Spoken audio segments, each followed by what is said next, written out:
Assalamualaikum warahmatullahi wabarakatuh. Nama saya Bernaldi, NPM 2020 110095, mahasiswa Universitas Said Jakarta. Di sini saya akan membahas tentang pembelajaran risiko atau risk financing, yang mana pembelajaran ini terdapat pada mata kuliah manajemen risiko. Langsung saja masuk ke pembahasan. Pembahasan tentang risk financing berhubungan dengan cara-cara pengadaan dana untuk memulihkan kerugian, yaitu yang pertama, risk financing transfer. Memindahkan risiko disertai dengan pembiayaan. Memindahkan risiko disertai pembiayaan berarti transferer mencari dana eksternal yang akan membayar kerugian yang bersangkutan. Jika kerugian itu nanti sungguh terjadi, risk financing transfer dapat dilakukan dengan dua cara. Yang pertama, transfer risiko kepada perusahaan lain yang bukan perusahaan asuransi, non-insurance transfer. Pemindahan risiko kepada pihak non-insurance ini biasanya dilakukan melalui kontrak-kontrak bisnis biasa dan melalui kontrak khusus untuk pemindahan risiko. Isi kontrak berkenaan dengan pemindahan tanggung jawab keuangan atas harta, kerugian atas net income, kerugian personil, dan tanggung gugat. Tanggung gugat transfer dapat berupa pemindahan tanggung jawab keuangan saja untuk tindakan tak sengaja pihak transferer, dan dapat juga berupa pemindahan semua tanggung jawab kerugian sesuai dengan kontrak tanpa melihat penyebabnya, baik kelalaian transfer, pihak ketiga maupun bencana alam. Adapun keterbatasan non-insurance. Yang pertama, kontrak mungkin hanya memindahkan sebagian risiko saja. Yang kedua, kadang-kadang sukar memahami bahasa hukum sehingga dapat menimbulkan salah tafsiran di kemudian hari.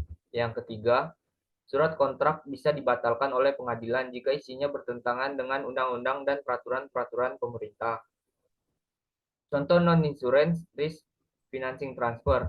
Yang pertama, melalui perjanjian leasing, lessor atau pemilik aktiva, memindahkan kepada lisi, penyewa, tanggung jawab keuangan untuk kerusakan harta. Yang kedua, dalam perjanjian leasing, lisi juga bisa menggeser kerugian potensialnya kepada lessor, seperti risiko keusangan, risiko turunnya nilai aktiva dibandingkan dengan jika aktiva dimiliki sendiri.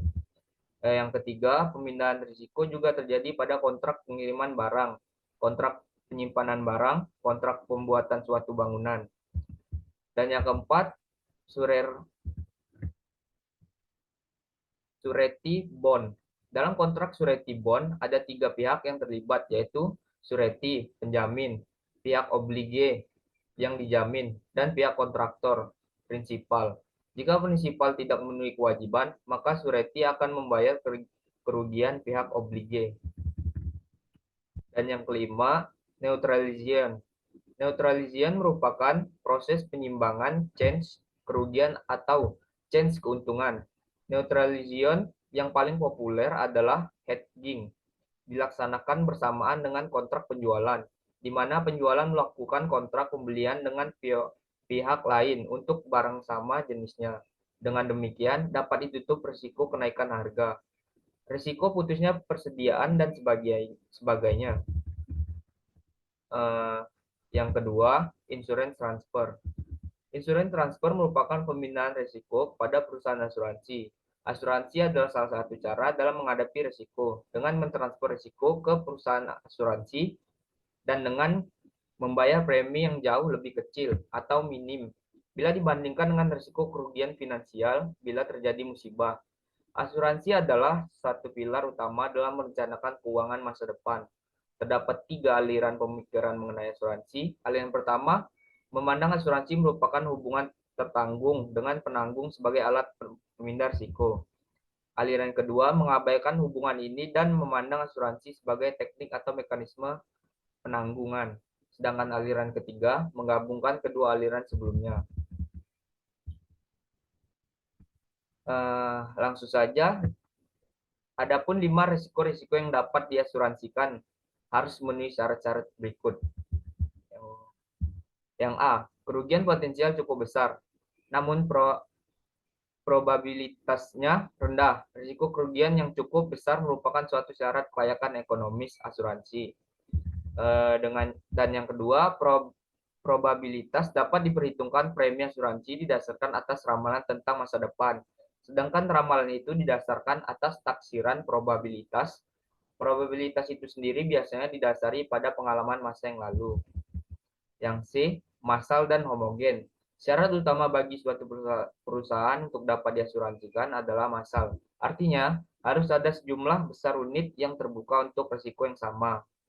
Dalam hal asuransi mobil, harus ada sejumlah besar mobil. Dalam asuransi jiwa, harus ada sejumlah besar orang. Untuk memperoleh taksiran probabilitas yang akurat, diperlukan pengamatan terhadap sejumlah besar kejadian.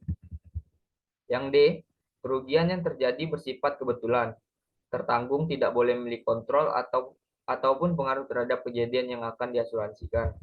Yang E, kerugian tertentu umumnya perusahaan asuransi berjanji akan membayar kerugian jika terjadi selama waktu tertentu dan di tempat tertentu. Misalnya, perjanjian untuk menutup kerugian kebakaran pada lokasi tertentu. Berlakunya kontrak ini harus diketahui kapan dan di mana kerugian itu terjadi. Nah, masuk ke bagian kedua yaitu risk retention, menanggung sendiri risiko. Menanggung risiko sendiri dapat bersifat pasif atau tidak direncanakan. Planet retention dan dapat pula bersifat aktif atau direncanakan. Planet retention.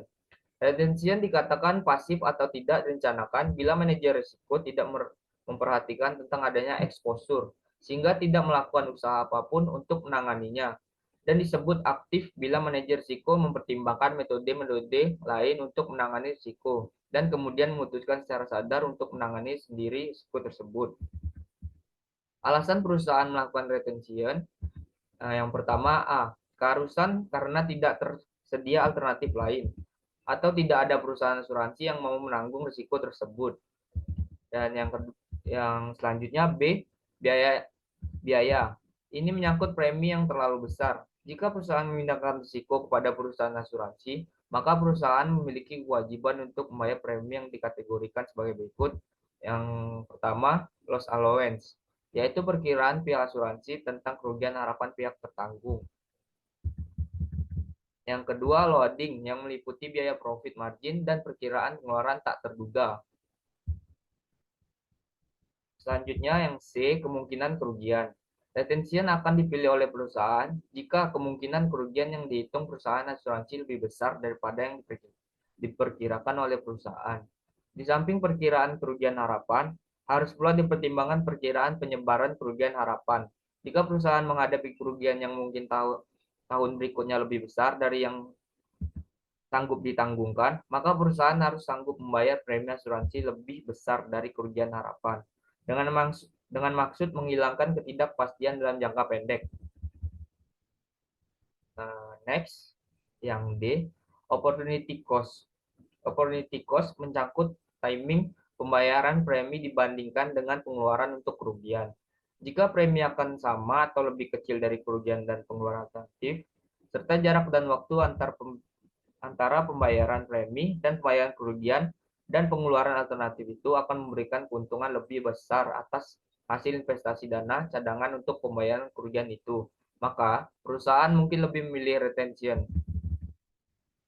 Selanjutnya yang E, kualitas petanggung perusahaan asuransi. Sebagai pengusaha percaya, sebagian pengusaha percaya bahwa pelayanan yang disediakan oleh penanggung atau pihak asuransi dapat dilaksanakan lebih baik oleh suatu perusahaan lain atau oleh suatu biro jasa. Pihak asuransi meragukan bahwa perusahaan akan menyelenggarakan servis pertanggungan lebih baik daripada yang disediakan perusahaan asuransi. Karena perusahaan kurang berpengalaman dan kekurangan tenaga profesional. Hal-hal yang mendorong perusahaan melakukan retention antara lain sebagai berikut. Yang pertama, jika biaya lebih rendah dari biaya yang dibebankan oleh asuransi. Yang kedua, jika kerugian harapan lebih rendah dari perkiraan perusahaan asuransi. Yang ketiga, jika unit yang menggalangi risiko jumlahnya sangat banyak, sehingga profitabilitas risiko akan menjadi lebih rendah. Yang keempat, tujuan manajemen risiko yang menerima variasi lebih besar dalam kerugian tahunan. Yang kelima, biaya dan jumlah kerugian membengkak dalam jangka panjang, sehingga mengakibatkan opportunity cost menjadi sangat besar. Yang keenam, peluang yang kuat bagi investasi dan mengakibatkan opportunity cost menjadi besar. Yang ketujuh, keuntungan pelayanan internal non-insurance servicing. Adapun kelemahan tindakan retention, ada kemungkinan bahwa satu, biaya yang lebih besar daripada biaya yang dibebankan pihak asuransi. Yang kedua, kerugian harapan lebih besar daripada kerugian yang diperkirakan perusahaan asuransi. Yang ketiga, ekspor unit sedikit. Kemungkinan risiko tinggi dan perusahaan sukar untuk meramalkan probabilitas kemungkinan kerugian secara cermat. Yang keempat, ketidakmampuan keuangan menopang maksimum possible loss atau maksimum probable loss dalam short run. Yang kelima, tujuan manajemen risiko yang ditekankan kepada ketenangan pikiran dan variasi laba tahunan yang kecil. Yang keenam, pembayaran kerugian dan ekstensi membengkak selama jangka waktu yang pendek. Yang ketujuh, peluang investasi terbatas, serta tingkat pengembalian yang rendah. Yang kedelapan, lebih menguntungkan jasa perusahaan asuransi. 9. Peraturan perpajakan dapat pula menyebabkan retention menjadi kurang menarik. Penyediaan dana retention.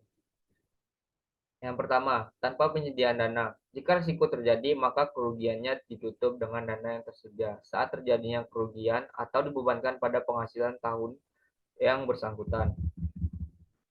Nah, yang B, membentuk dana cadangan. Besarnya dana cadangan yang disediakan adalah sebesar kerugian yang diperkirakan per tahun.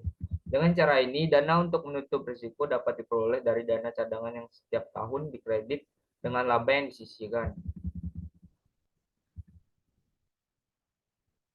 Yang C, self insurance.